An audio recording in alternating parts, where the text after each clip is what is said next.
How to level up your relationship and dating standards. So you're wondering how these women are getting taken out on expensive dates, flowers weekly, and catching flights, but you're still receiving bare minimum men. Well, I'm here to help you level up your relationship dating standards so that you can finally get that dream relationship that you want and that you deserve. But we'll get into it. These will be the different segments and topics in my video.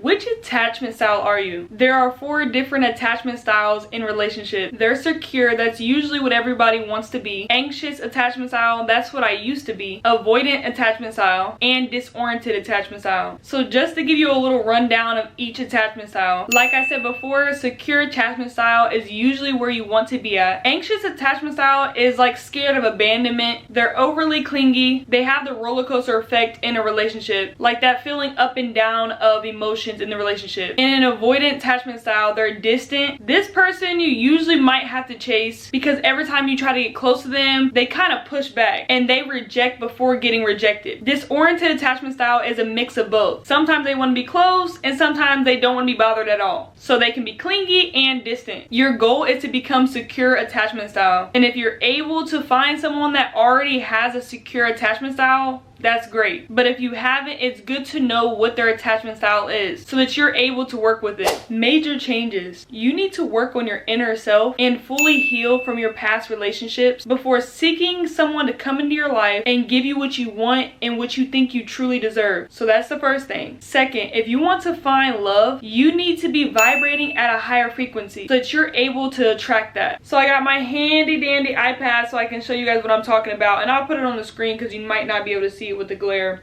So if you're vibrating at these levels and you're wanting to attract love, you're not going to attract what you want. So you need to higher your vibration, and this comes with a lot of inner work and a lot of healing. Because if you're vibrating at fear because you fear to be hurt again, you're not going to be attracting love. So like I said, you need to fully heal from your past if you haven't already. But enough of this, we're going to go into the next one. Knowing the difference between your standards and your preference. So your standards can be high, but your preference shouldn't be that high. And I'm only saying that because you could start to self-sabotage yourself. Because most women might prefer a man that has 6-pack, he's 6 foot tall, he has a perfect personality, and has a 6-figure job. It sounds good and all, but don't get your hopes up. My preference is lower than my standard because I love all races, I love all religions, I've dated fit men in my past and I've dated chunky men in my past. But with all of that being said, my standards will stay the same. And yes, over time they might change just because when you get older, you get wiser. So don't self-sabotage yourself. Stop allowing bare minimum men into your life. Simple as that. Stand on business, stand on your standards. You are the only one that allows him to break your boundaries and lower your standards. Don't cry and call up your homegirl and tell her how much he doesn't do for you. Dump him. Level up your dating standards and find a better man. And stop telling a man how you want to be treated and what your standards are in the beginning and talking stages. You're basically just handing over the steps in the recipe to play you. He will play a role in the beginning because you already gave him the recipe. He'll do everything that you said in the beginning and then it will all fade. And then he's going to show his true self. And you're going to be like, well, he did this in the beginning and he did this.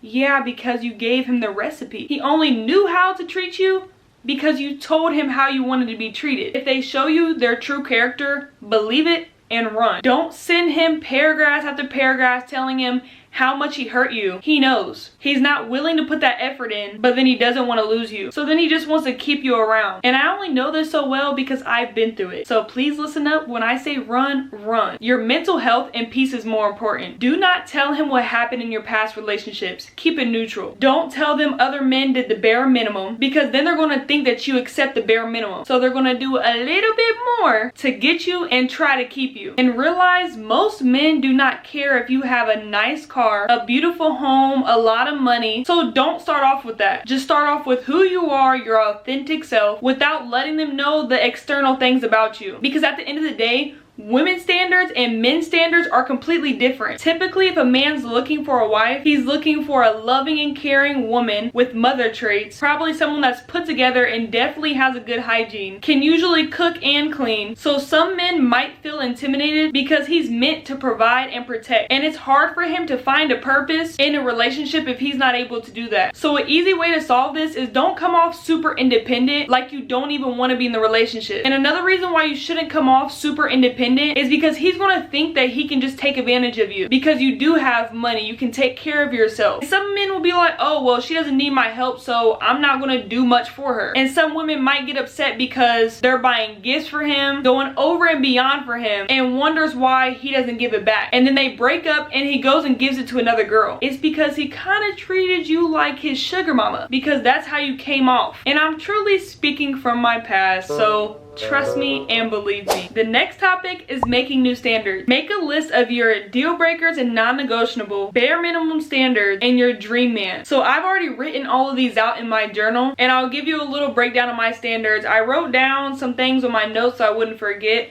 So my bare minimum standards are opening up the door, thoughtful dates, able to travel so they have their passport, and basic communication skills. Because think about it, if he's able to talk to his friends, his boss, he should be able to communicate to me too. And some of you guys might be confused with my bare minimum, like the traveling part. So I love to travel, and why would I want to get with someone that can't travel when that's something I really enjoy? And I have two major things for my dream man. He needs to have father traits and also be a family man. To me, it's really not even a hard standard because I'm sure he would want it reciprocated to him. Like me having mother traits and also being a family person. So opening up the doors I never thought was a big deal because it seems so little to me, but it's not. I'm in a relationship now and he opens up every single door. I did not ask him to do this. And before I was dating him, I would not go on a date with someone that would not open my door. I would literally turn around and go right back in the house. Some people might think it's dramatic, but I don't think it's dramatic at all. Because people might say, well, it's a little thing, it's a little thing. If it was a little thing,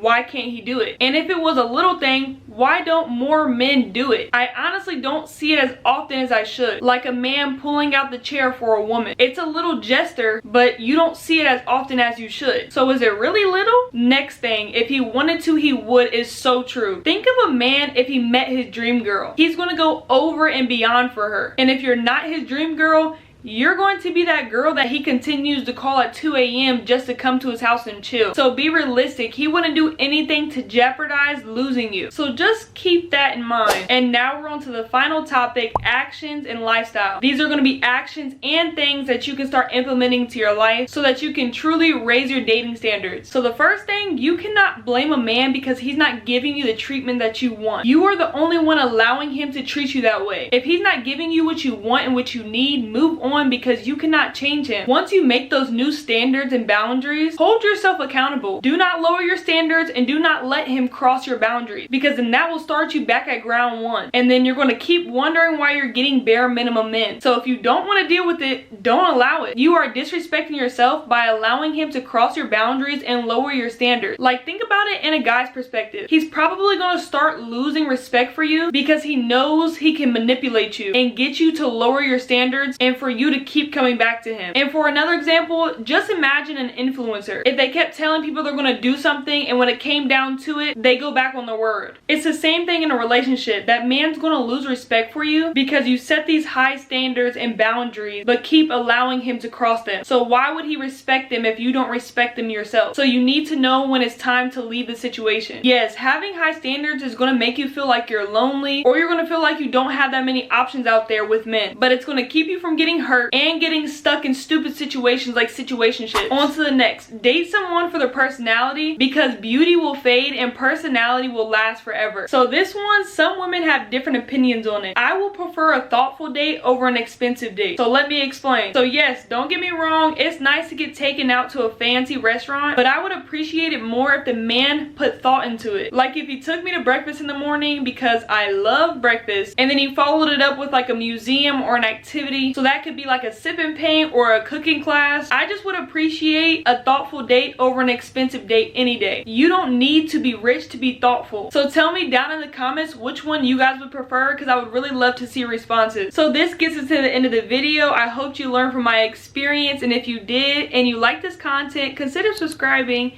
and I'll see you guys in my next video. Bye.